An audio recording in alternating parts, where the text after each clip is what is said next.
बिस्मिल्लाहिर्रहमानिर्रहीम। अस्सलाम वालेकुम स्टूडेंट्स। लास्ट टाइम हमने टॉपिक पढ़ा था मैस मेजरिंग इंस्ट्रूमेंट्स, जिसमें हमने beam balance, lever balance, physical balance और इलेक्ट्रॉनिक बैलेंस को डिस्कस किया था।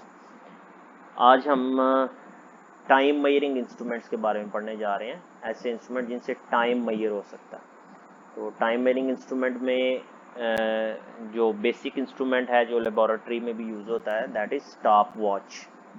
स्टॉप वॉच क्या होती है? ये एक ऐसी वॉच है जिसको हम अपनी मर्जी से स्टार्ट भी कर सकते हैं और स्टॉप भी कर सकते हैं। और इसको यूज़ किस लिए करते हैं? It is use to measure the time interval of a very short event. किसी भी एक पर्टिकुलर इवेंट का अगर आप टाइम मेजर करना चाहते हैं तो इसको हम यूज़ करते हैं। आमतौर पे आपने देखा होगा कि जब रनिंग हो रही होती है तो एथलीट्स अपनी रनिंग को चेक करने के लिए, उसके टाइम को चेक करने के लिए स्टॉप वॉच का इस्तेमाल करते हैं, या रेसेस होती हैं उनमें स्टॉप वॉच का यूज़ होता है, आपने देखा होगा। अदरवाइज लेबोरेटरीज में छोटे छोटे एक्सपेरिमेंट्स जो आप कर रहे हैं उनके लिए टाइम मेजरमेंट के लिए हम स्टॉप वॉच का यूज़ करते हैं। स्टॉप वॉच है क्या? Stop watch is use to measure the time interval of an event. Stop watch से हम जो है वो किसी भी इवेंट का टाइम मेजर करते हैं। There are two types of stopwatch. Stopwatches दो तरह की होती हैं। कौन कौन सी? Mechanical and digital. मैकेनिकल और डिजिटल होती है। ये मैकेनिकल स्टॉप वॉच आपको फिगर 1.717 में नज़र आ रही है।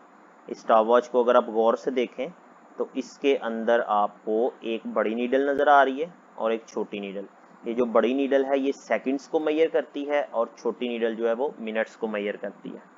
और ये जो मैकेनिकल स्टॉप वॉच है, it can measure up to 10th part of the second. ये सेकंड के 10th पार्ट तक एक्यूरेट मेजरमेंट कर सकती है, तो इसलिए इसका लीस्ट काउंट होता है 0.1 सेकंड। जबकि डिजिटल स्टॉप वॉच जो है, ये देखें, ये 1.18 फिगर, ये डिजिटल स्टॉप वॉच है। इसको अगर हमने यूज़ करना हो तो इसका क्या तरीकाकार है कि इसमें आप एक तो मेजरमेंट जो है वो 100th part of the millimetre second तक कर सकते हैं।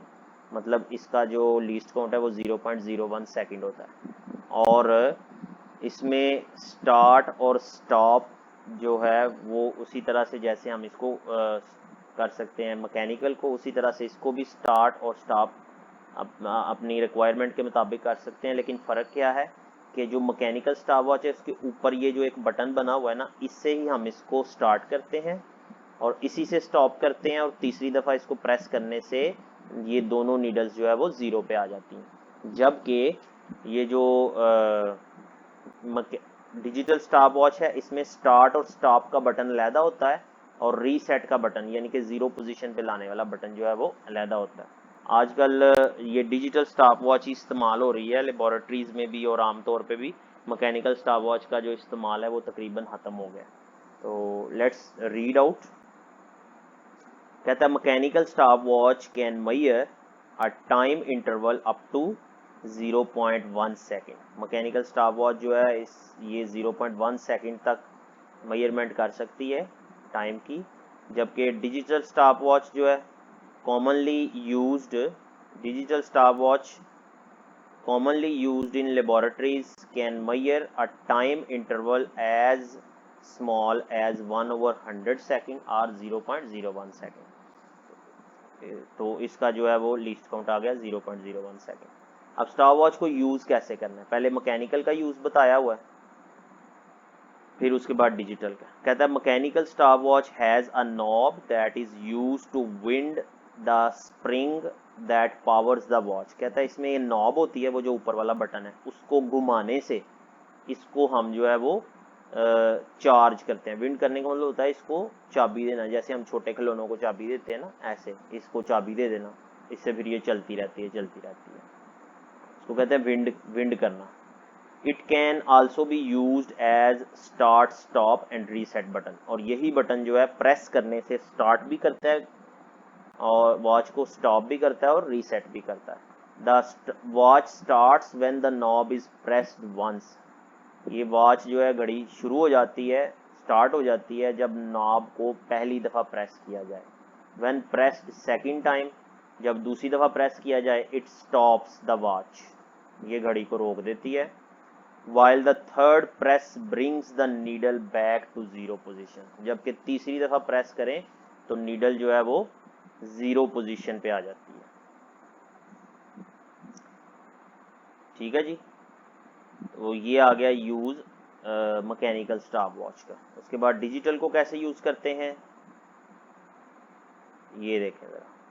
कहता है digital stop watch starts to indicate the time lapsed as the start stop button is pressed. कहता है जब हम स्टार्ट स्टॉप बटन को पहली दफा प्रेस करते हैं तो ये टाइम इंटरवल मेजर करने के लिए स्टार्ट हो जाती है। As soon as start stop button is pressed again, जैसे ही दूसरी दफा इसको प्रेस करेंगे तो it stops and indicates the time interval recorded by it between start and stop of an event, और फिर ये रुक जाती है और जितना भी वो टाइम इंटरवल था एक पर्टिकुलर इवेंट का वो मेजर हो जाता है।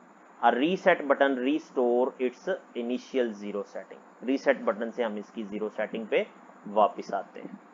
तो ये बेटा क्वेश्चन आपको पेपर में दो तरह से आता है। एक तो आ सकता है differentiate between mechanical and digital stop watch, दूसरा आपको अलहदा से पूछ ले डिस्क्राइब डिजिटल स्टॉप वॉच, तो आपने जो डेफिनेशन ये ऊपर हमने पढ़ी है ये लिखनी है और इसका यूज लिख देना। इसी तरह मैकेनिकल का पूछ ले तो उसकी डेफिनेशन और यूज लिख देना। तो दोनों तरह से ये क्वेश्चन आपको पेपर में आ सकता है, आपने इसको शॉर्ट क्वेश्चन के तौर पे लर्न करना है। ये आपके जो है वो तकरीबन 3 शॉर्ट क्वेश्चंस बन गए हैं। एक तो आपको आ सकता है what is stop watch, describe its types, और पर्टिकुलरली दोनों टाइप्स अलग-अलग से भी पूछी जा सकते हैं। तो इंशाल्लाह नेक्स्ट लेक्चर में हम नया टॉपिक डिस्कस करेंगे, that will be volume measuring instruments. Time measuring instruments हमने यूज करना सीख लिए, अब वॉल्यूम मेजरिंग इंस्ट्रूमेंट्स हम यूज करना नेक्स्ट लेक्चर में सीखेंगे। तब तक के लिए अल्लाह हाफिज।